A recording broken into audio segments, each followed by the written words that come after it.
C'est l'étude et l'enseignement des lois de la vie saine, lesquelles lois sont basées sur la pratique des plantes, des aliments, des exercices, des bains, etc. Il y a 10 techniques que l'on étudie et qu'on applique aux individus, tant pour les conserver en bonne santé que pour leur restaurer les santé déficientes, tout en considérant que nos méthodes sont des méthodes douces et qu'elles ne permettent pas d'aller dans les cas d'urgence. Les grands délabrements, cancer, polio, ces histoires-là, ça ne nous appartient pas. Mais tout ce qui est petite maladie, petite sonnette d'alarme, petit fléchissement, ça relève de la naturopathie. En fait, il y a 3 tendances: l'allopathie, l'homéopathie et la naturopathie.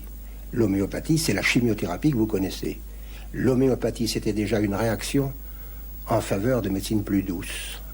Et il y a la naturopathie maintenant qui est la 3e réaction. Il n'y en aura plus davantage, c'est pas possible, et puis il y a d'autres méthodes possibles. C'est l'art d'utiliser les procédés, les agents physiques pour se tenir en bonne santé et s'auto-guérir dans la mesure du possible avant les grandes histoires. Et on va tout de suite demander à M. Marchesso si la question se pose. Oui, elle se pose la question. Est-ce que la naturopathie, c'est une médecine parallèle? Non pas. C'est une forme de vie qui permet de rester en bonne santé à l'aide des agents naturels. Ça n'a rien à voir avec une thérapeutique quelconque. Ça, nous sommes très formels dans nos groupes. Nous défendons à nos membres, praticiens ou autres, de faire de la médecine. La médecine est définie par la loi, c'est clair. Qui se livre à un diagnostic et qui donne conseil, un remède spécifique en fonction du diagnostic, fait de la médecine. Alors que fait le naturopathe ne fait pas cela. Le naturopathe, en fonction de sa philosophie, c'est-à-dire de son vitalisme, il conseille, en fonction surtout des tempéraments, il conseille des exercices, des régimes, des bains, des indications toutes physiothérapiques et générales, polyvalentes, qui permettent de redresser un petit peu les métabolismes profonds. Mais à partir d'un diagnostic oui, non pas, mais pas du tout. Nous n'avons pas besoin. Vous avez toujours besoin, quel que soit que vous soyez un longiligne, un bréviligne, un sanguin, un bilieux ou n'importe quoi, vous avez besoin d'avoir d'oxygène pour respirer, vous avez besoin d'aller à la selle 2 fois par jour, vous avez besoin d'avoir une colonne vertébrale bien droite, vous avez besoin de beaucoup de fonctions physiologiques qu'on oublie dans notre société actuelle. Monsieur, je voudrais poser une question. Dans le cas précis que vient de nous raconter Madame Pinson, il s'agissait de crise de goutte. Diagnostic, donc, avait été madame, fait. c'est très bien. Moi, demain matin, je vais pouvoir guérir pas mal de gens en leur conseillant un régime hypotoxique et draineur. C'est pas compliqué. Mais vous soignez une crise de goutte? Non, pas madame. Je soigne un métabolisme général que j'améliore en fonction des lois physiologiques qui sont celles de la vie. Vous avez écouté, madame, quand vous balayez votre pièce, il n'y a qu'une seule façon de balayer votre pièce. C'est de prendre la poussière avec un balai et de l'envoyer par les fenêtres et les portes. Si vous voulez faire de la santé, il n'y a qu'une façon, c'est d'entraîner les cols et les cristaux, c'est-à-dire les métabolismes, les métabolites, qui sont des déchets, des résidus de vos combustions internes, les expédier dehors par les 4 émonctoires. Et vous avez le service voulu. C'est-à-dire, vous avez la peau avec ses glandes, les glandes sébacées, sudoripares, la couche basale, vous avez les reins, vous avez le foie et l'intestin, et vous avez les poumons. Faites marcher tous ces 4 émonctoires, sans savoir ce qu'il se passe. Attendez. Je réponds là d'une manière précise à ce que vous demandiez au sujet du diagnostic, parce qu'il y a des réserves à faire. Mais d'une façon générale, en ce qui concerne les gens en bonne santé, nous réussissons à les améliorer encore considérablement. Et si par malchance, il faut le dire, une thérapeutique médicale a été mal appliquée, c'est possible, nul n'est infaillible, n'est-ce pas, que ces dames aient souffert d'une mauvaise médication ou d'une médication un peu abusive ou d'un médecin pressé, c'est la vie, vous savez. Il y a des couturiers qui sont mal habillés ou des chausseurs qui sont mal chaussés. Eh bien, que ces dames, dégoûtées un petit peu, aient trouvé un allopathe qui leur conseille une bonne réforme de vie et que ça cadre avec l'ensemble de leurs dispositions, c'est la réussite. Mais cela ne veut pas dire que l'allopathie soit à rejeter définitivement et que dans l'avenir, il n'y aura plus que des naturopathes. Ça n'est pas vrai. Nous serions fort embarrassés de la situation. Nous sommes des hygiénistes et nous nous plaçons surtout avant la maladie. Alors pourquoi avoir choisi ce nom de naturopathe? Ça n'est pas moi qui l'ai choisi, monsieur. Si je l'avais choisi, j'en aurais choisi un mieux. Mais c'est international, que voulez-vous? Il faut se plier aux règles internationales. Il y a une fédération européenne de naturopathie et il y a une organisation internationale de naturopathie en Amérique, avec des congrès annuels, etc. etc.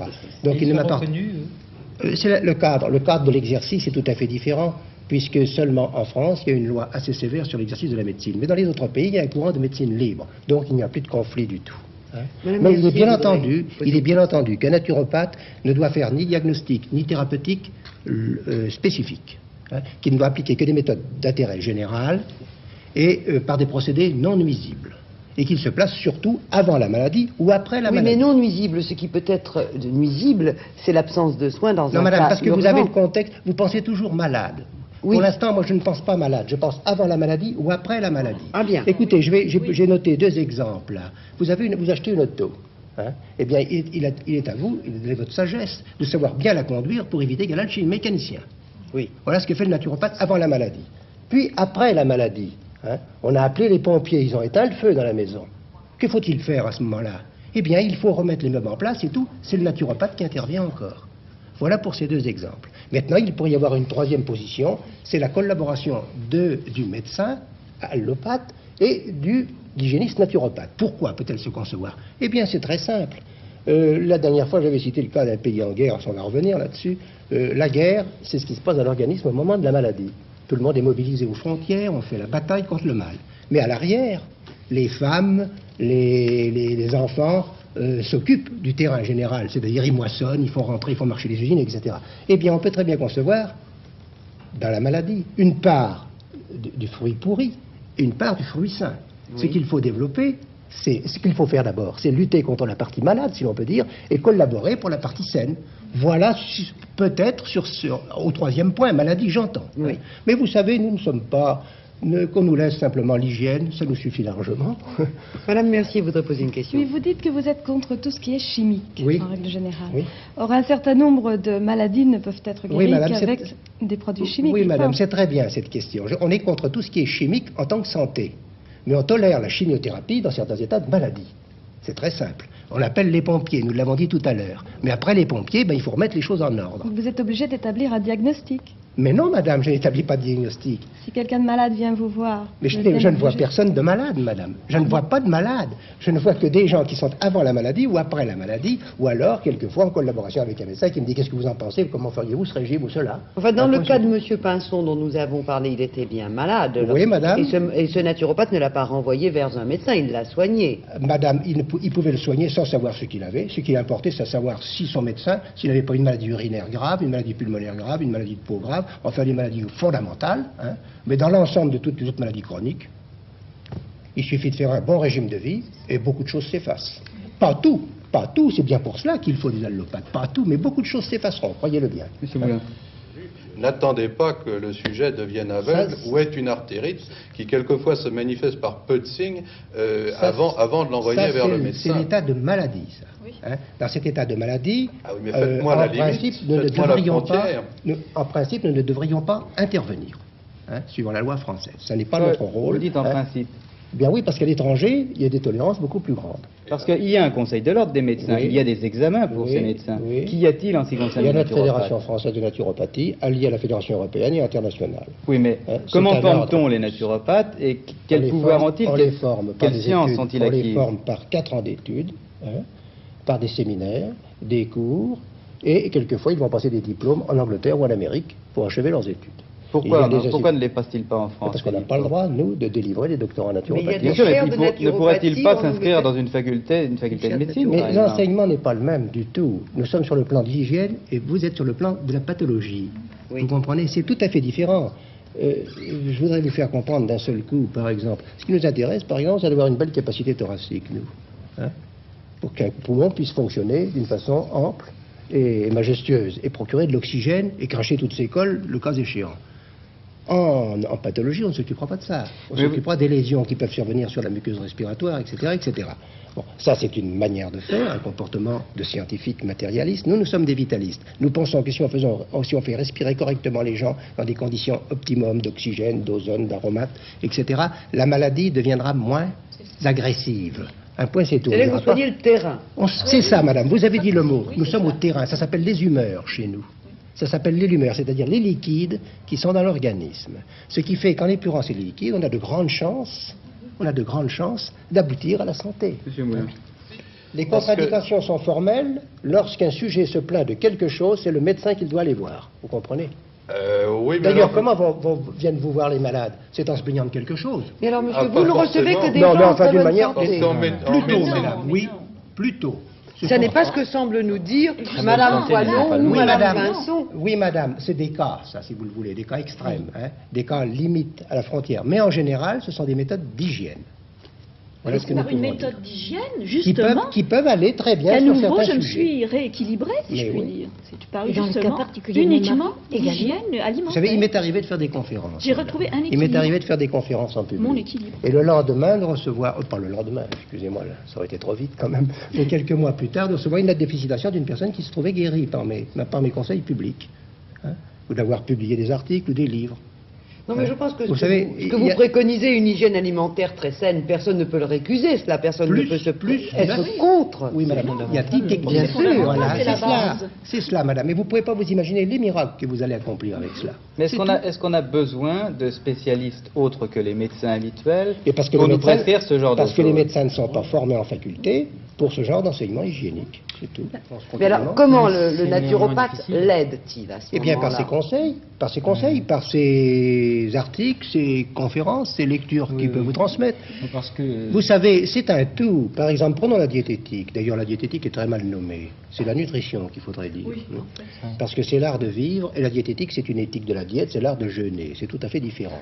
Mais enfin, vous avez là toute une gamme de méthodes. Vous avez les régimes secs, vous avez les diètes sèches, les diètes humides, vous avez les monodiètes, vous avez les régimes balancés, les régimes dissociés de Shelton, dont vous nous parliez tout à l'heure. Hein. Nutrition, eh bien, il y a encore toute une gamme de méthodes variées, qui vont du végétalien jusqu'au carnivorien. J'ai un ami qui est pharmacien à Marseille, c'est un carnivorien type. Hein. L'ennemi pour lui, c'est la farine et c'est le fruit. Il dit, on n'amène pas de l'eau au moulin un jour d'inondation, il ne faut pas amener de glucides, nous sommes tous des hépatiques. Hein. Donc, il est carnivore 100%. Hein, il a sa théorie, ça vaut quelque chose. Et puis un autre sera végétarien, un autre sera crudivorien, fruitarien, céréalien. Il y a donc tout un éventail. Et mon rôle à moi, hein, enfin au rôle des naturopathes, c'est de rassembler tout ça, hein, de le disséquer, de voir ce que ça peut contenir, et l'avantage qui convient pour chacun des sujets en fonction de leur tempérament, surtout. Et les tempéraments, c'est très facile à délimiter, madame. Oui. Hein. Vous avez deux types de tempéraments. Celui qui va se rétracter à longueur de sa vie, qui va finir un petit vieux pied sec, et celui qui va se dilater et s'arrondir. Vous êtes un monsieur qui se dilate, un digestif qui se dilate. Vous allez être un monsieur qui va se rétracter tout doucement, et finir tout vieux et tout bossu, carbonique, si vous ne prenez pas garde. Non, mais c'est une perspective, monsieur. C'est une perspective. Voilà. Et alors, en fonction de ces deux choses-là, hein, à l'un, il faudra de l'eau froide. À celui-ci, de l'eau chaude. Vous comprenez? À celui-ci, il faudra ne pas enlever la viande, parce qu'il en a impérieusement besoin. À celui-ci, attention, le foie ne supportera pas. Voilà, ça s'appelle... Vous voyez ça comme ça? C'est de la typologie, madame. Mais achetez le bouquin du docteur Cormand et lisez-le, vous serez convaincu après moi. Je crois que Madame Mercier voulait poser une question. Est-ce que vous ne prescrivez pas des médications? Ah non, madame, c'est pas de mon rôle. Vous n'utilisez aucun, Ah non, madame. aucune plante, aucune... Les plantes non toxiques, quelquefois. Les plantes non toxiques, comme je conseillerais d'activer l'intestin avec un peu de bourdaine. Mais ça, n'importe qui peut aller en pharmacie acheter un peu de bourdaine. Hein. Bon, enfin, comment est-ce que vous pouvez dire, monsieur, en regardant Gilbert Kahn, Ouais. qu'il doit avoir un foie sensible et Mais madame, qu'il parce faut de qu'il est l'eau chaude? jaune. Parce qu'il est jaune, madame, et l'autre est rouge. C'est tout, c'est c'est clair. mon maquillage. C'est le Non, maquillage. monsieur, je vous connais, vous êtes un neuroarthritique. Voilà votre évolution. Mais en Mais ce ça moment- s'appelle en de ce la moment, typologie, madame. C'est Sigo et Toris et tant d'autres qui ont mis la mode au pays. C'est pas moi, voyons. Étudier les études de morphologie. Il y a un institut, je crois, de morphologie qui fonctionne à Paris. On apprend tout cela. Est-ce que vous n'avez pas posé quelques diagnostics là? Non, j'ai fait de la typologie. Docteur, je voudrais Non, je ne suis pas. Non, Le diagnostic et l'expologie. messieurs, dames, vous êtes infiniment sympathiques, mais je n'ai pas fait de diagnostic. Si j'avais dit, monsieur, vous allez faire une hépatite virale, monsieur, vous allez faire une colite, monsieur, vous allez faire une néphrite, Vous avez j'aurais dit fait à un Gilbert Kahn diagnostic. qu'il était un hépatique. C'est l'évolution de son type de maladie, de sa typologie. Permettez-moi, j'ai voulu simplement faciliter l'exposé. Hein. Oui, c'est oui. beaucoup plus délicat, parce qu'on parle de vestibule ouvert, de vestibule fermé. Si vous avez des très beaux yeux sur un visage très aplati, vous avez plus de vitalité que si vous avez des yeux tout enfermés, enfoncés, etc. Si vous avez des lèvres bien dessinées, hein, vous échappez à la rétraction ou à la dilatation. Vous comprenez? Il y a des faits secondaires. Enfin, c'est le livre classique du docteur Cormand. Je ne veux pas faire de publicité, mais ça mérite d'être lu. C'est très bien. Par exemple, vous allez comprendre très bien la position du naturopathe. Vous avez un puits. Sur ce puits, il y a une roue. À cette roue est accrochée une chaîne. la chaîne grince, et la chaîne, on la tire de travers. Au bout d'un certain temps, il va y avoir un maillon qui va craquer. La thérapeutique, le diagnostic, c'est de rechercher le maillon qui claque et de le changer. Hein. Pour nous, on dit attention, la roue va de travers, on tire la chaîne de côté, il faut tirer tout dans l'axe, et on met tout dans l'axe, et on n'a plus besoin de changer les maillons. Voilà ce que je voulais vous dire, en clair. Hein. Oui, mais si le maillon est rouillé, il cassera Bien quand sûr, même. mais je n'ai pas dit... Mais non, c'est encore une fois de plus un effort pour me faire comprendre et faire comprendre nos positions respectives. Hein. Hein, c'est une image. Hein. Elle n'est pas totale, elle ne va pas à fond. Non, mais ça suppose un double examen, l'examen des maillons d'une part, et d'autre part l'examen de l'axe de la roue, l'un n'empêchant pas l'autre. Oui, c'est pour ça que la collaboration entre allopathe et naturopathe est tout indiquée. Je voudrais poser une question à Madame Foinon. Et à la lumière de ce que vient de dire Madame Foinon, il y a quand même un côté dangereux à ce que représente votre groupe. Oui, quand on se permet de dépasser la frontière qui est la nôtre. Oui, mais Madame Foinon, qui a apprécié le traitement qui lui a été donné, oui, nous dit aujourd'hui, je préfère aller voir mon hygiéniste que d'aller voir un médecin. Oui, Madame Joannon se trouve dans le cas spécial de la dame qui a subi de nombreuses médications et vu pas mal de médecins et qui est un peu découragée. Ben oui, exactement, c'est ça, j'ai été découragée. Alors, elle a dit elle a été vers le naturopathe, lequel lui a dit... En désespoir. Hein, il se peut que ce naturopathe lui ait donc voir votre médecin. Elle a dû dire, madame, mais j'en ai déjà vu assez de médecins. C'est sans doute ce que vous avez dû dire. Exactement. Hein. Alors, le naturopathe s'est permis... Je n'y croyais pas, hein, je n'y croyais pas du tout. C'est permis, madame, de vous donner une méthode d'hygiène générale qui vous a réussi. Il n'y a pas de quoi fouetter un chat, moi je trouve ça très bien. Est-ce qu'il y a des médecins dans votre groupe? Moi j'avais déjà mon dernier conseil d'administration, j'avais 4 médecins allopathes qui étaient mes vice-présidents. Ils ne le sont plus maintenant, j'ai simplement un seul médecin comme vice-président maintenant. Les autres ont monté un groupe parallèle de thérapeutique naturelle. Ils étaient libres d'organiser leur entreprise comme ils l'entendaient. C'est-à-dire qu'à un moment, ils vous ont rejoint. Oui, puis après, ils se sont séparés. Ils se sont séparés pour faire davantage de médecine, alors que moi, je voulais rester sur le plan de l'hygiène, c'est tout. Mais à l'époque où ils étaient avec vous, monsieur, c'est qu'ils considéraient que votre enseignement pouvait être complémentaire de... Oui, madame. Mais nous avons des conférences annuelles et des congrès internationaux. Il y a plein de médecins, des Allemands, des professeurs de faculté et tout. La naturopathie n'est pas une petite chose, vous croyez-le bien. Il n'y a qu'à lire Shelton et vous comprendrez. Il n'y a qu'à lire le docteur Carton, qui est un Français. Lisez les travaux de Carton, vous vous mettrez à genoux devant les travaux de Carton, c'est magnifique. Lisez les travaux des docteurs André et Gaston Durville, qui sont toujours vivants. Eh bien, ils ont fait des très belles choses. Et puis, enfin, vous avez... Tous les allopathes ne sont quand même pas d'accord. Vous avez d'un côté les allopathes, puis de l'autre côté les homéopathes. C'est pas la guerre à boulet rouge, mais c'est quand même une petite guerre intérieure, n'est-ce pas? Donc il y a des reproches qu'on peut adresser à certains abus peut-être médicamenteux. Et nous, là, nous allons avec les homéopathes. Nous pensons que la surmédication, et je ne suis pas le premier à avoir tapé sur la surmédication. Vous avez le professeur Faure, vous avez Rostand, vous avez Mauriac, le professeur Mauriac, qui a dit avec j'ai les citations. Il y a aujourd'hui trop d'injections et de médications toxiques. Il faut que l'organisme soit vraiment admirable pour résister à toutes ces agressions. Voilà ce que dit le professeur Faure. Il existe actuellement une débauche de sérum-thérapie, de vacciноthérapie à faire frémir. On introduit dans les organismes des microbes, des albumineuses étrangères, sans s'occuper du terrain. Ça, c'est Mauriac. Etc., etc. Je ne voudrais pas. D'ailleurs, la grande presse s'est fait l'écho de ce que je dis aujourd'hui. Le danger de la surmédication. On peut dire que c'est bien sûr très séduisant pour l'esprit, monsieur, une médecine naturelle. Je parle d'une hygiène, madame. Une hygiène naturelle. Madame Mercier voudrait poser une question qui me semble très intéressante. Oui, vous êtes contre la pilule, puisque vous êtes contre les produits chimiques. Oui, je suis contre la pilule. Je pense qu'on est en train de briser un cycle hormonal auquel il ne faudrait pas toucher. Je pense qu'il y a des procédés mécaniques de contraception qui ne sont pas naturels. Non, madame, qui ne sont pas naturels, mais je n'ai pas toujours dit qu'il fallait vivre essentiellement nu, le corps au soleil, sur les boulevards à Paris non plus. Nous sommes bien d'accord. On peut tendre vers des méthodes naturelles et à pas avoir les deux pieds sur la terre et savoir où l'on va quand même.